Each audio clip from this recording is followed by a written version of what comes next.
আগে বলেছি যে স্বৈরাচারী ফেসিবাদী হাসিনা দিনের ভোট রাতে করে অবৈধভাবে সরকার গঠন করে দেশ চালাইছে।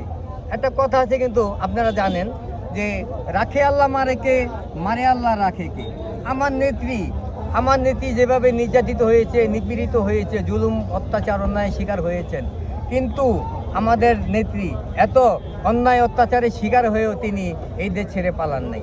আমাদেরকে দয়া করে, মায়া করে, ভালোবেসে তার জীবনটাকে তিনি বিসর্জন দিয়ে দিয়েছেন আমাদের জন্য।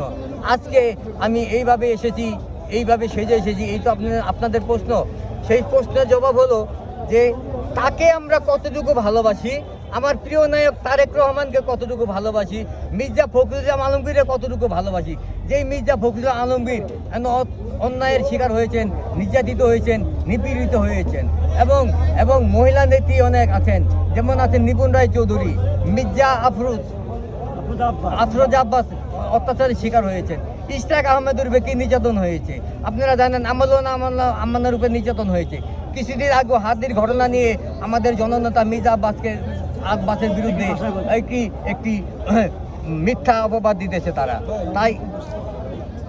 তাই আমি এসেছি যে আমরা বিএনপিকে কতটুকু ভালোবাসি, আমরা বিএনপির জন্য জান প্রাণ দিয়ে উজাড় হয়ে বিএনপির হয়ে কাজ করব, এবং সামনে নির্বাচনে বিপুল ভোটের ব্যবধানে ইনশাআল্লাহ আলহামদুলিল্লাহ আল্লাহ পাক রব্বুল আলামিন বিএনপিকে ক্ষমতায় বসাবে, আর ক্ষমতার অগ্রনায়ক হবে আমাদের প্রান্তীয় নেতা জনাব তারেক রহমান সাহেব।